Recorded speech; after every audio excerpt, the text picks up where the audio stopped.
लगता है कि संपूर्ण राजस्थान नहीं अपितु संपूर्ण भारतवर्ष के अंदर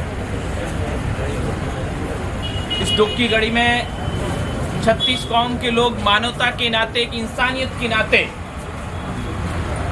जिस तरह से सहयोग कर रहे हैं, उनका भी मैं धन्यवाद ज्ञापित करना चाहता हूं। आज इस मौके पर जिन्होंने भी सहयोग किया है, चाहे स्प्रिंग बोर्ड एकेडमी हो, 21 था, उसके बाद में 11 लाख कल और घोषणा की है, चाहे प्रताप सिंह जी हो, राजेंद्र सिंह जी गुड्डा साहब हो, चाहे देवी सिंह जी भाटी साहब हो, चाहे करण सिंह जी उच्चारड़ा साहब हो, जिन्होंने भी आर्थिक सहयोग किया है। आज राठौड़ साहब भी करने वाले हैं, महेंद्र सिंह जेडी अध्यक्ष साहब है, महेंद्र सिंह अम्बेडकर है। जो हो सके, जितना हो सके, सब इस परिवार को संबल बधाने के लिए आर्थिक सहयोग कर रहे हैं। लेकिन हमारा प्रश्न सरकार से है, क्योंकि सूबे की जो सरकार होती है उसका नैतिक दायित्व होता है, दायित्व के साथ में एक कर्तव्य भी होता है, उस कर्तव्य का निर्वहन उनको करना पड़ता है। आज 12 बजे का हमने टाइम दिया था, अभी तक तो कोई उसका जवाब आया नहीं है। भगवान सिंह साहब विराजे हैं, वो उसी तरह से जानते हैं, वो आपके सामने अगर कोई जवाब आया है तो इस बात को विशेष तौर पर रखेंगे। मैं केवल इतना कहना चाहता हूं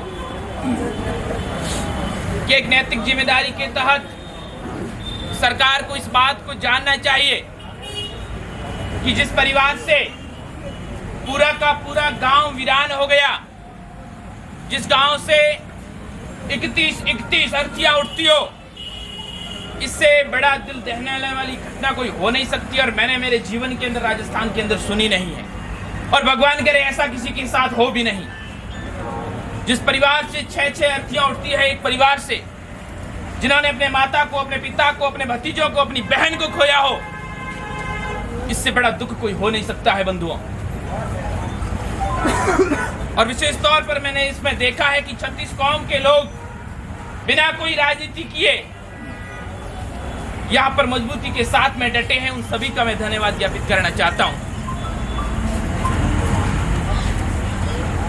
और साथ ही साथ राजस्थान की सरकार के साथ साथ भारत सरकार के आदरणीय सांसद महोदय, कैबिनेट मंत्री गजेंद्र सिंह जी शेखावत साहब भी यहां से आते हैं। मुझे भरोसा ही नहीं, अपितु पूर्ण विश्वास है कि आप भी इस दुख की घड़ी में एक अच्छा आर्थिक पैकेज इस परिवार को प्रदान करेंगे, ऐसा मेरा निवेदन है और ऐसा विश्वास भी है।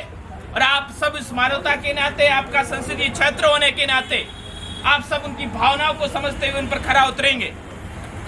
साथ ही साथ मेरे 36 कौम के भाई लोग यहाँ पर विराजे हैं, और आप सबकी ताकत को देखते हुए मुझे लगता है कि सरकार आपकी मांगों को जल्द मांगेगी। और हमारी जो मांग है कि पीड़ित परिवार को 50-50 लाख रुपए प्रदान किए जाए, और जो घायल है उनको 25-25 लाख रुपए प्रदान किए जाए, और साथ ही साथ यथा योग्य एक नौकरी प्रदान की जाए। क्योंकि बंधुओं, जो घायल है और जो जिनकी स्थिति नाजुक है, अब वो पहले की तरह कार्य नहीं कर सकते। जब वो कार्य नहीं कर सकते तो अपना परिवार का पालन पोषण कैसे करेंगे? पीछे जो छोटे छोटे बच्चे हैं जिनको संभालने वाला कोई नहीं बचा है, आखिर उनकी पढ़ाई की जिम्मेदारी कौन लेगा? उनकी शिक्षा की जिम्मेदारी कौन लेगा? तो वो सब सरकार को समझना होगा इस बात को। जनप्रतिनिधियों ने इस बात को सरकार के सामने बड़ी मजबूती के साथ में रखा है।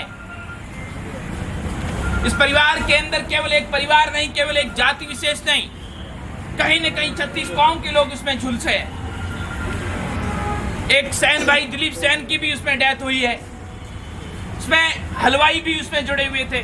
तो 36 कौम के लोग एक परिवार के अंदर जब फंक्शन होता है, पारिवारिक कार्यक्रम होता है, कहीं न कहीं 36 कौम के लोग उसमें जुड़े हुए होते हैं। और मुझे लगता है कि एक मानवता के नाते, एक इंसानियत के नाते इस आंदोलन के अंदर 36 कौम के लोगों का जुड़ाव है, और 36 कौम के लोग विराजे हैं। ये कोई लंबे चौड़े भाषण का यहाँ पर कोई मंच नहीं है। इस दुख की घड़ी में परिवार को संबल प्रदान करने के लिए आप सब यहाँ पर उपस्थित हुए हैं। मैं तो केवल इतना निवेदन करना चाहता हूँ राजस्थान की सरकार से और भारत की सरकार से भी कि बोडियां अर्थियां अंदर पड़ी है, गांव में परिवार वाले भी इंतजार कर रहे हैं। इस ऐसे विषय के ऊपर राजनीति नहीं होनी चाहिए और मुझे लगता है कि जल्दी से जल्दी परिवारजनों को उचित मुआवजा प्रदान कर उन्हें न्याय दिलाए, ऐसा ही मेरा सबसे निवेदन है।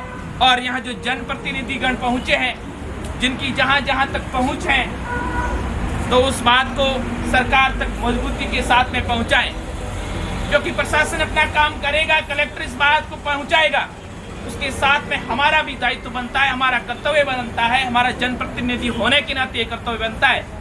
तो हम भी दबाव बनाकर उस बात को मजबूती के साथ में आगे सरकार तक पहुंचाएं। 36 कौम के जो जनप्रतिनिधि है वो इस बात को मजबूती के साथ में पहुंचाएं। तो मुझे लगता है कि सरकार जल्द इस बात को मानेगी और हमारी जो मांगे हैं वो सब पूरी होगी। ऐसा जब तक मांगे पूरी नहीं होगी, हम मजबूती के साथ में किसी स्थान पर यहाँ पर खड़े रहेंगे। आगे जनप्रतिनिधियों का जो भी फैसला होगा वो हम सबको मंजूर होगा।